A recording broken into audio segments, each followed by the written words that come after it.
Hello friend, સ્વાગત છે તમારું મારા કિચનમાં। આજે આપણે માત્ર 5 મિનિટમાં બનીને રેડી થઈ જાય એવું ઠંડુ દૂધનું શરબત બનાવીશું અને પીતાની સાથે જ તમે તમારી જાતને એકદમ ફ્રેશ અને એનર્જેટિક મહેસૂસ કરશો। આખો દિવસ ભાગાદોડી કરશો તો પણ તમને થાકનો અનુભવ બિલકુલ નહીં થશે।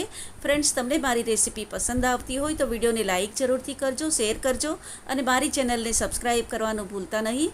તો ચાલો બનાવવાનું શરૂ કરીએ। અહીંયા મેં શરબતમાં નાખવા માટે આ રીતની ખડી સાકર આવે એ લીધી છે। એને ખલમાં નાખીને નાના નાના પીસ કરી લીધા છે।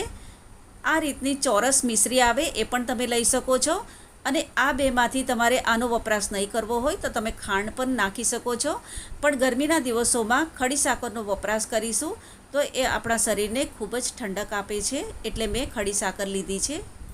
250 ml કપના માપથી આખો 1 કપ ભરીને ખડી સાકર લીધી છે। એને મિક્સર જારમાં નાખીશું।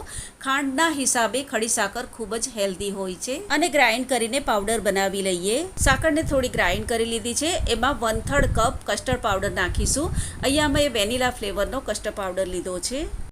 1/2 કપ મિલ્ક પાવડર નાખીશું। એનાથી શરબતનો ફ્લેવર ખૂબ જ સરસ આવશે અને શરબત એકદમ રીચ બનશે। 1/8 કપ ભરીને બદામ લીધી છે અને આ 25 થી 26 બદામ છે। 13 થી 14 કાજુ અને 2 ટેબલસ્પૂન ખસખસ નાખીશું। ખસખસના આ નાના નાના દાણા આપણા શરીર માટે ખૂબ જ ફાયદાકારક છે। જે લોકોને રાતના ઊંઘ નહીં આવતી હોય એ રાતના સૂતી વખતે આ શરબત પીશે તો એને ખૂબ જ સરસ ઊંઘ આવશે।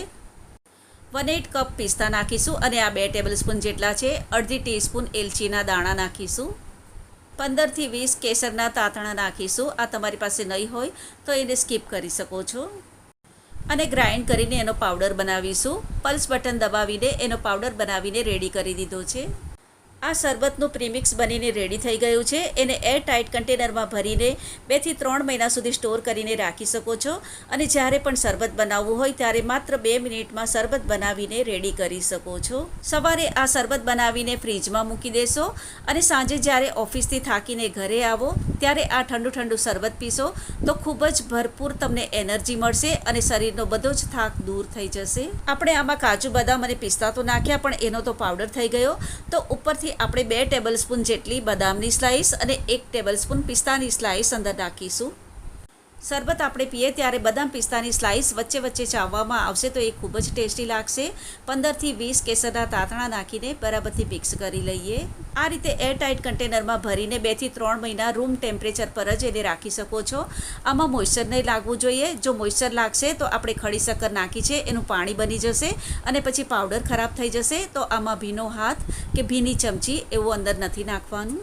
તમારે જેટલા ગ્લાસ શરબત બનાવવું હોય એ હિસાબથી 1 ગ્લાસના હિસાબે 1 થી સવા મોટો ચમચો ભરીને શરબતનું પ્રીમિક્સ લેવાનું છે।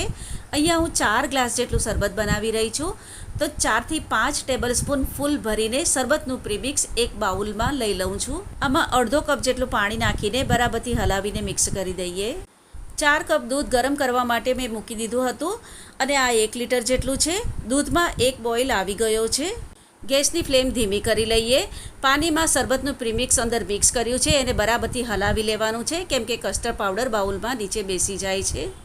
આ મિશ્રણને દૂધમાં એડ કરી દઈએ। બરાબરથી હલાવીને એને મિક્સ કરી લઈએ।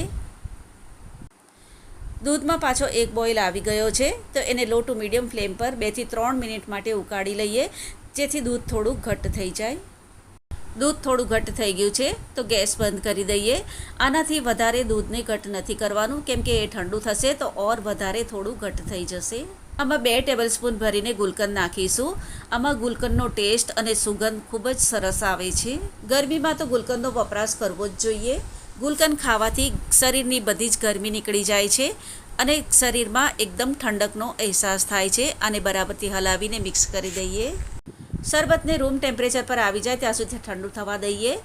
આ એકદમ ઠંડુ થઈ ગયું છે તો એમાં થોડી સૂકી ગુલાબની પાંદડી નાખીશું। તમારી પાસે ફ્રેશ ગુલાબની પાંદડી હોય તો તમે એ પણ નાખી શકો છો। દૂધ ઠંડુ થઈ ગયા પછી તમે જોઈ શકો છો કે એ કેટલું ઘટ્ટ થઈ ગયું છે। તમારે આને તરત જ સર્વ કરવું હોય તો થોડા બરફના ટુકડા નાખીને સર્વ કરી શકો છો, નહીં તો પછી એને ફ્રીજમાં મૂકીને એકદમ ઠંડુ કરીને સર્વ કરી શકો છો।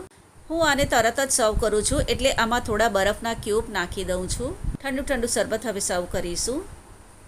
ફ્રેન્ડ્સ, આ શરબત ખૂબ જ ટેસ્ટી થાય છે. ઘરના નાના મોટા બધાને ખૂબ જ ભાવશે અને તમને પછી આ શરબત વારંવાર બનાવવાનું કહેશે. આ રીતે બહાર જે દૂધની બોટલ મળે છે એ રીતે પણ તમે અંદર ભરીને ફ્રીજમાં મૂકીને ઠંડુ કરીને સર્વ કરી શકો છો. ઉપર બદામ પિસ્તાની સ્લાઇસ નાખીશું, થોડું કેસર નાખીશું. આ શરબત બનાવીને ફ્રીજમાં તમે 3 થી 4 દિવસ માટે સ્ટોર કરીને પણ રાખી શકો છો. આ રીતે એકવાર શરબતનું પ્રીમિક્સ બનાવીને તમે રેડી કરી લેશો તો ખૂબ જ ઝડપથી શરબત બનાવીને રેડી કરી શકો છો અને આ ખૂબ જ ટેસ્ટી લાગે છે. તમે આને એકવાર જરૂરથી ટ્રાય કરજો. રેસીપી તમને કેવી લાગી એ મને કમેન્ટ બોક્સમાં લખીને જરૂરથી જણાવજો. તો ફરીથી પાછા મળીશું આવી જ એક નવી રેસીપીની સાથે. ત્યાં સુધી bye bye and take care.